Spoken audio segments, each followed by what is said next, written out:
Et quand la tristesse arrive, je sais tu es là, toujours près de moi. Bon mercredi, j'espère qu'on est prêt à prendre notre petit déjeuner spirituel tous ensemble. Ça commence bien une journée parce qu'après, on peut offrir toute cette journée, peu importe qu'il y ait des épreuves, que ça aille moins bien, que ça aille bien, de dire au moins cette journée, je la passe avec le Seigneur. On rejoint, comme on le fait tous les mercredis, l'abbé Raymond Gravel et aujourd'hui, il nous parle du prophète Élie. Cette émission vous est présentée par l'organisme catholique La Victoire de l'amour. Depuis toujours, l'être humain cherche le chemin qui mène au vrai bonheur. Pourtant, encore aujourd'hui, notre monde se meurt d'un manque d'amour. Il y a plus de 2000 ans, un homme du nom de Jésus de Nazareth est venu bouleverser le monde, et ce, à tout jamais. Si tu acceptes le Christ dans ta vie, tu es condamné à être heureux.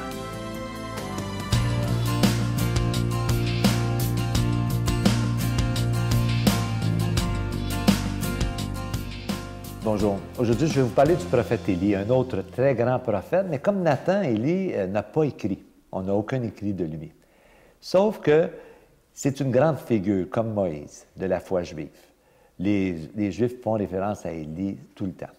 Dans le Nouveau Testament, Saint Luc va même présenter Jésus comme le nouvel Élie.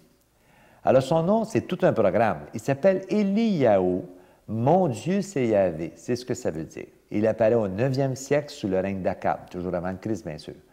Et ce roi Akab a épousé Jézabel, une païenne, une fille du roi de Tyr. Et cette alliance a contribué à la prospérité d'Israël d'un côté, mais Jézabel amène avec elle aussi sa religion, ses dieux Baal et ses prophètes.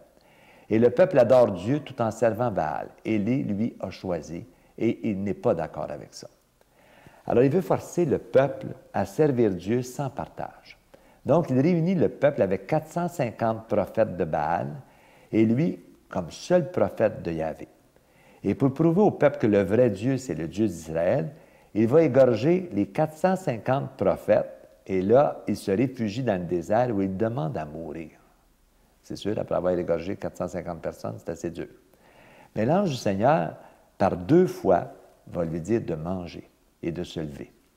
Élie va manger, il va marcher dans son désert, jusqu'à l'Horeb, pendant 40 jours, 40 nuits.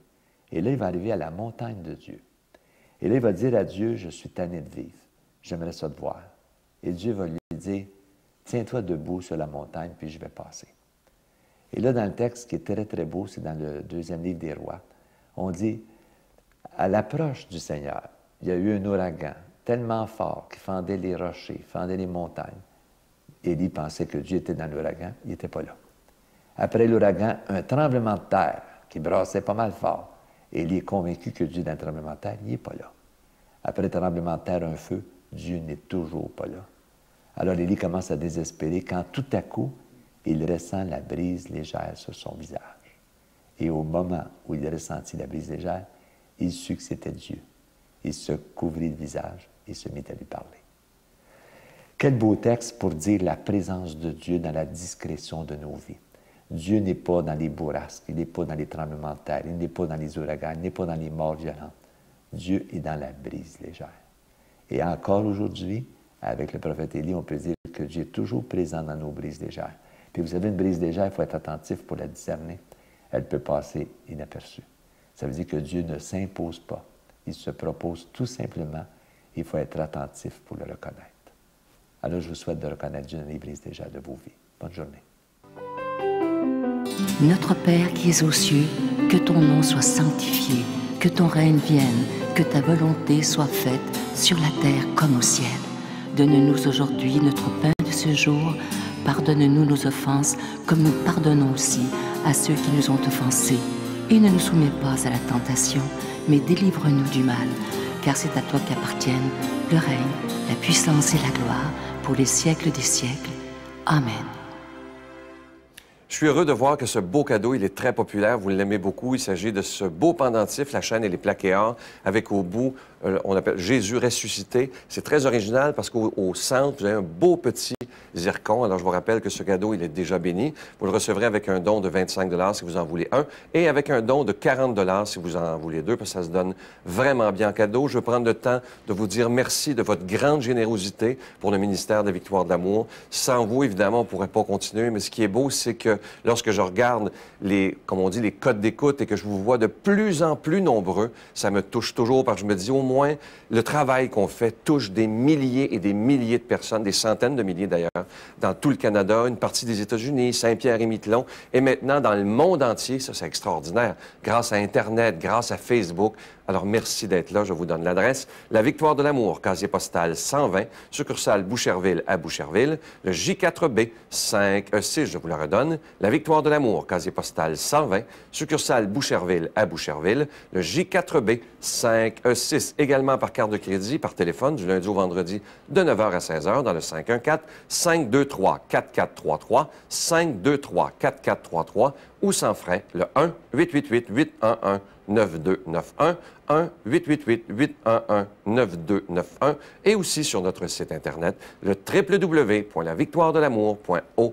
Alors, je vous rappelle, ce beau pendentif, la chaîne, elle est plaquée or, avec au bout Jésus ressuscité, orné d'un beau petit zircon.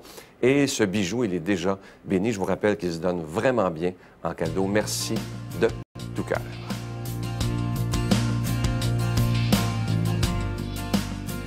Aujourd'hui, la parole de Dieu sera commentée par notre ami Luc Fadeuf.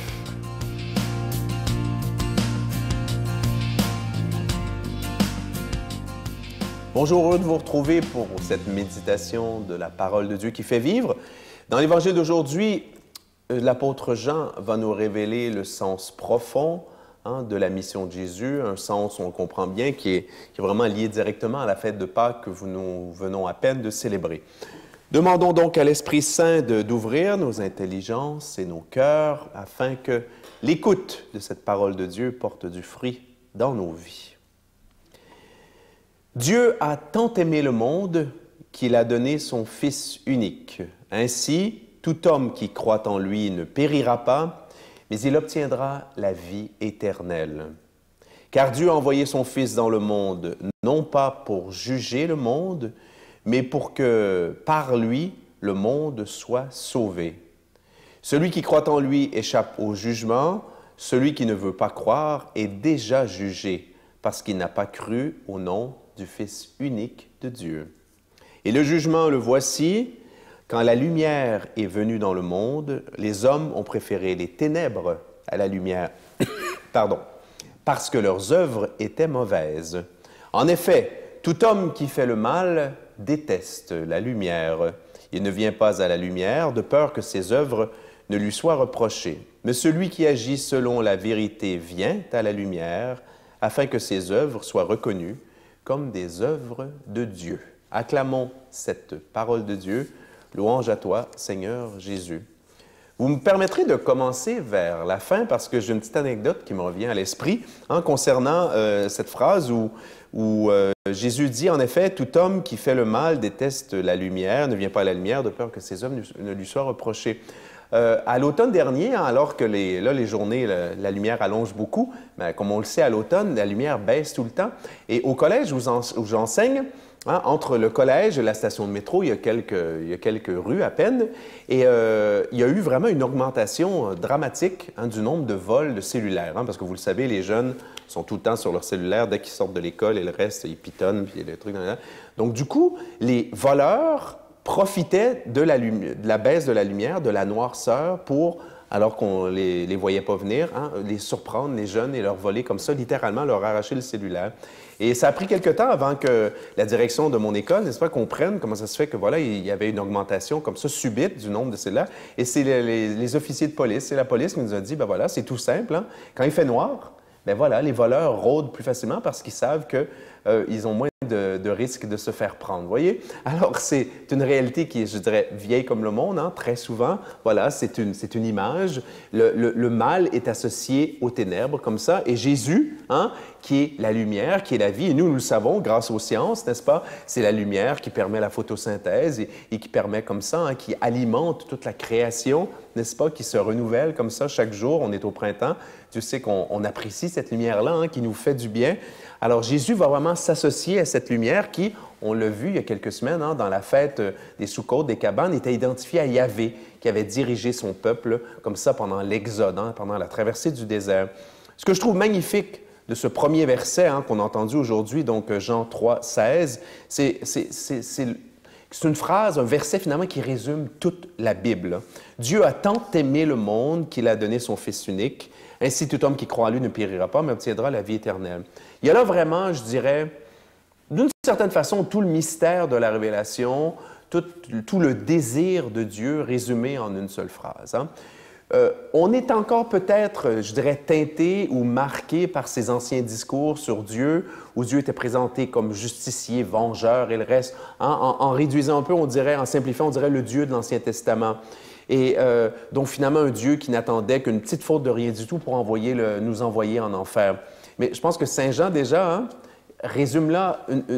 présente là une vision tout à fait contraire, hein, peut-être ses anciennes conceptions mauvaises de Dieu. Dieu, finalement, tout ce qu'il fait, il le fait par amour. Le monde a été créé par amour. Le grand sens de l'histoire, hein, vraiment, le grand sens de toute l'histoire, de tout l'univers, de toute la création, c'est cela. C'est le mystère de l'amour, d'un Dieu qui est amour, hein, va écrire Saint Jean dans ses lettres. Donc, tout ce que fait Dieu, tout ce que permet Dieu, j'allais dire aussi dans nos vies, Dieu le permet par amour. C'est le grand, grand sens. Et c'est dans ce mystère que nous allons plonger au moment de notre mort pour l'éternité. Maintenant, l'amour ne s'impose jamais. Et il y a là toute la réalité, je dirais, négative, hein, que Saint Jean va développer, ce refus de la lumière, ce refus de l'amour et le jugement. Essentiellement, c'est quoi le jugement? C'est quoi les gens qui, entre guillemets, vont aller en enfer? Ce sont des gens qui auront refusé l'amour. Hein? Dieu est toujours là, avec son humilité divine, à se proposer comme amour qui veut entrer dans notre vie pour la sauver, hein, pour l'illuminer. Et nous, avec notre liberté, voilà, on décide. Je laisse cet amour m'habiter, me posséder, ou je la refuse. Alors, merci d'accepter de vivre cet amour et demandons à Dieu de nous bénir, lui qui est Père, Fils et Saint-Esprit. Je vous salue Marie, pleine de grâce. Le Seigneur est avec vous. Vous êtes bénie entre toutes les femmes, et Jésus, le fruit de vos entrailles, est béni. Sainte Marie, Mère de Dieu, priez pour nous pauvres pécheurs, maintenant et à l'heure de notre mort. Amen.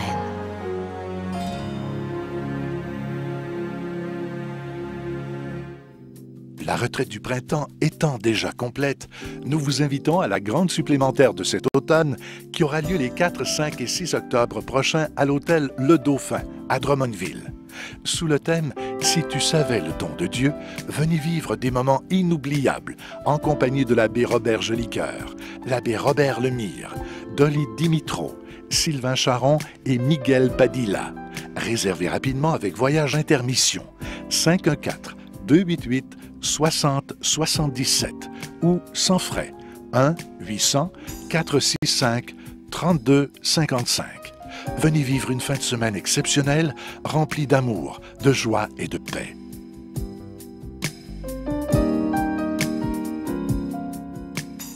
Avant de vous quitter, je vais vous laisser avec cette petite pensée qui dit ceci, c'est tellement vrai. Soyez patient envers tout le monde, mais surtout envers vous-même. Ça, c'est tellement important. Si vous saviez les messages que je reçois autant sur Facebook que du courrier normal, que de gens ne sont pas patients envers eux-mêmes, sont durs avec eux-mêmes et je pense qu'il faut être bon avec soi-même aussi. Le Seigneur nous le dit dans l'Évangile, aime ton prochain comme toi-même. Alors, je vous souhaite une belle, belle journée. Je vous dis à demain. Bye-bye. La foi, c'est facile pour moi parce que je suis quelqu'un qui prie tous les jours et c'est quelque chose qui est vital, qui est normal chez moi, qui me prend pas c'est pas un effort. Voilà. Et je me gêne pas devant les gens de pratiquer ma foi, par exemple. La Victoire de l'amour remercie de tout cœur les Résidences Soleil de leur accueil si chaleureux.